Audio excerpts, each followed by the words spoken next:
শোন, সামনে শুক্রবার যেহেতু রথযাত্রা, তাই টিউশন ছুটি থাকবে। পড়া ছুটি? কি মজা! ও স্যার, রথযাত্রা মানেটা কি? রথযাত্রা হলো হিন্দু ধর্মের এক পবিত্র উৎসব, যেটা এই আষাঢ় মাসে হয়।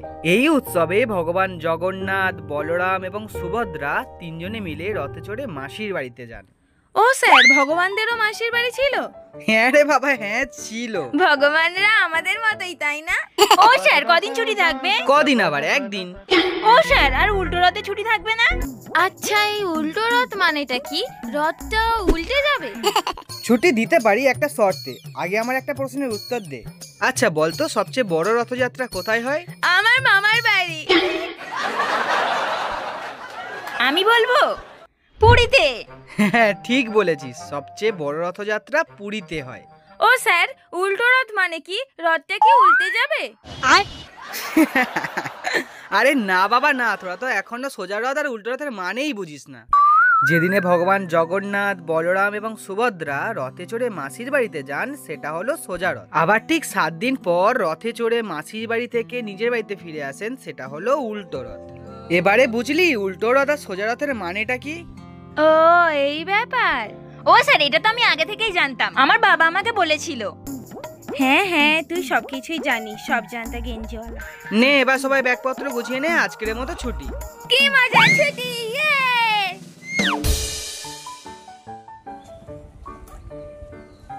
Tata sir. মা, ও মা। হ্যাঁ বলো। বলছি রথে আমি মাসির বাড়ি যাব, 1 সপ্তাহ থাকবো, তারপর উল্টো রথের দিন বাড়ি চলে আসবো। বাবা, রথে হঠাৎ মাসির বাড়ি যাওয়ার ইচ্ছা হলো কেন? রথের দিন জগন্নাথ দেব, বলরাম, সুভদ্রা ওনারা ওনাদের মাসির বাড়ি যাবে, তাহলে আমি কেন যাব না? তা তুই যে বছরে 4-5 বার মাসির বাড়ি যাস, তখন তো ওনারা কেউ যান না। তার বেলা ধুর, অত শত জানি না, যাবো ব্যাস। আচ্ছা ঠিক আছে, দেখছি যদি না বৃষ্টি হয় তাহলে যাব। কেন বৃষ্টি হলে যাব না কেন? কারণ বৃষ্টিতে ভিজলে শরীর খারাপ করবে। ও তাহলে বৃষ্টি হলে রথ বন্ধ হয়ে যাবে? পাগল, রথযাত্রা কোনোদিন বন্ধ হয়? বৃষ্টি হলে জগন্নাথ, বলরাম, সুভদ্রা ওনারা মাসির বাড়ি যাওয়া বন্ধ করে দেবে? না না, বৃষ্টি হোক বা নাই হোক ওনারা ঠিক মাসির বাড়ি যাবে। তাহলে ওনারা যদি যান তাহলে আমি যাব না কেন? তোর সাথে কথাই কেউ পারবে না, বড্ড তুই পাকা পাকা কথা শিখেছিস। হ্যাঁ, সত্যি কথা বললেই পাকা পাকা কথা। যা এখান থেকে। যাচ্ছি।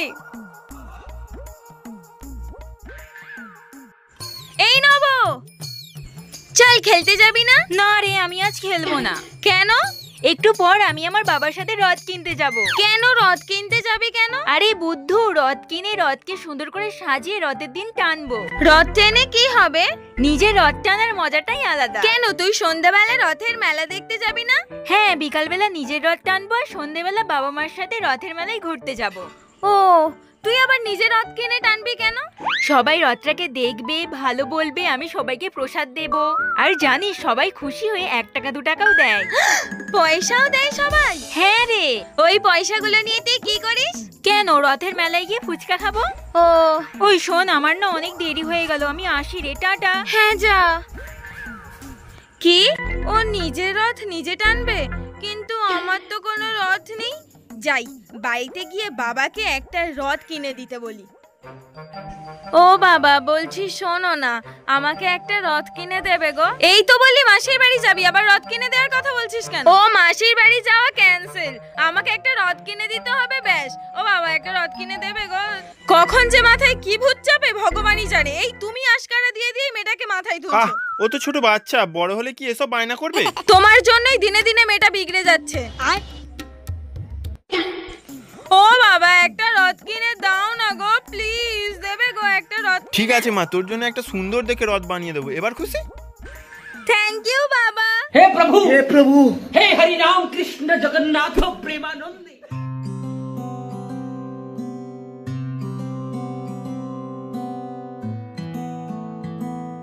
পছন্দ হয়েছে তো? খুব সুন্দর হয়েছে বাবা। নাও নাও, রথটা তাড়াতাড়ি সাজিয়ে দাও, টানবো তো। তারপর রথ টানা হয়ে গেলে আবার সন্ধ্যাবেলায় রথের মেলায় যেতে হবে। হ্যাঁ হ্যাঁ, দিচ্ছি দিচ্ছি।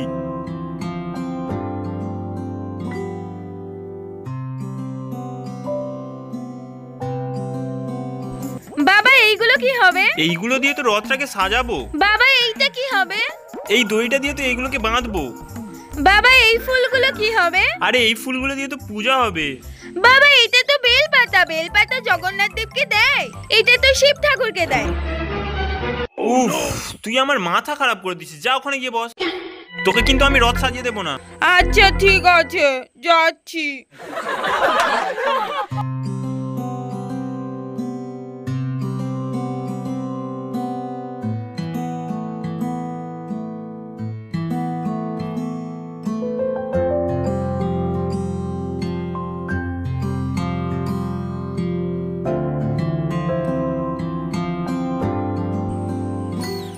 আচ্ছা বাবা, একটা প্রশ্ন জিজ্ঞাসা করবো গো।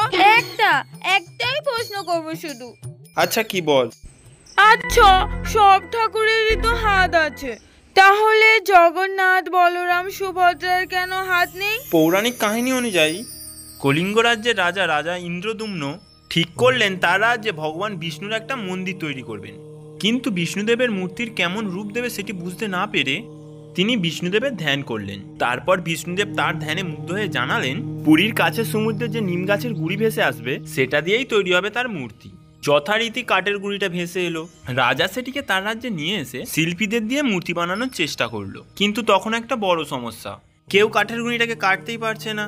তখন এই সমস্যার সমাধান করার জন্য স্বয়ং বিশ্বকর্মা শিল্পীর ছদ্মবেশে এসে রাজাকে বললেন তিনি মূর্তি বানিয়ে দেবেন, কিন্তু তার একটা শর্ত আছে, যতদিন না মূর্তি বানানোর কাজ সম্পূর্ণ হবে তার অনুমতি ছাড়া কেউ যেন না ঘরের দরজা খোলে, আর যদি কেউ দরজা খুলে দেয় তাহলে তিনি মূর্তি বানানোর কাজ অসম্পূর্ণ রেখেই চলে যাবে। রাজা এই শর্তে রাজি হয়ে যায় এবং মূর্তি বানানোর কাজ শুরু হয়। কিন্তু যখন অনেক সময় লাগছিল, রাজা নিজের কৌতূহল সামলাতে না পেরে দরজা খুলে ফেলে। তখন বিশ্বকর্মা রাজাকে পুরো ঘটনাটা খুলে বলে, যেহেতু শর্তভঙ্গ হয়েছে তাই সে আর সেই মূর্তিটা বানাতে পারবে না, তাকে স্বর্গে ফিরে যেতে হবে। তাই কাজ অসমাপ্ত রেখেই সে স্বর্গে ফিরে যায়। তারপর কি হলো? তারপর রাজা নিজের ভুল বুঝতে পেরে অনুতপ্ত হলে বিষ্ণুদেব তার স্বপ্নে দেখা দিয়ে বলে অসমাপ্ত মূর্তিটাকেই মন্দিরে স্থাপন করে পূজা করতে। আর তারপর থেকেই জগন্নাথ দেবের হাত নেই। ও বুঝেছি। নে মা, তোর রথ সাজানো হয়ে গেছে। বাহ, রথ সাজানোটা খুব সুন্দর হয়েছে বাবা।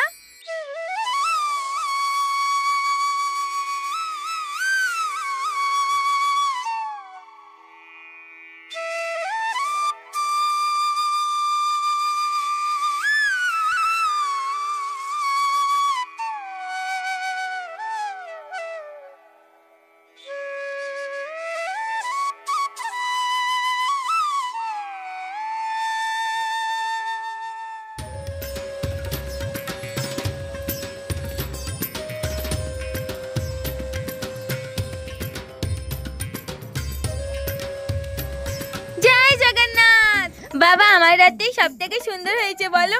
এখানে দাঁড়াও, এখান থেকেই টানি। এই দড়িটা ধরেই টানবো তো বাবা? হ্যাঁ হ্যাঁ হ্যাঁ।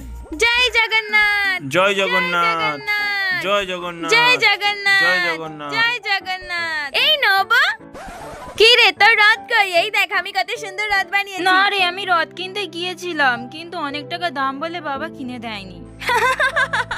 কারণ বাবার কাছে অত টাকা ছিল না।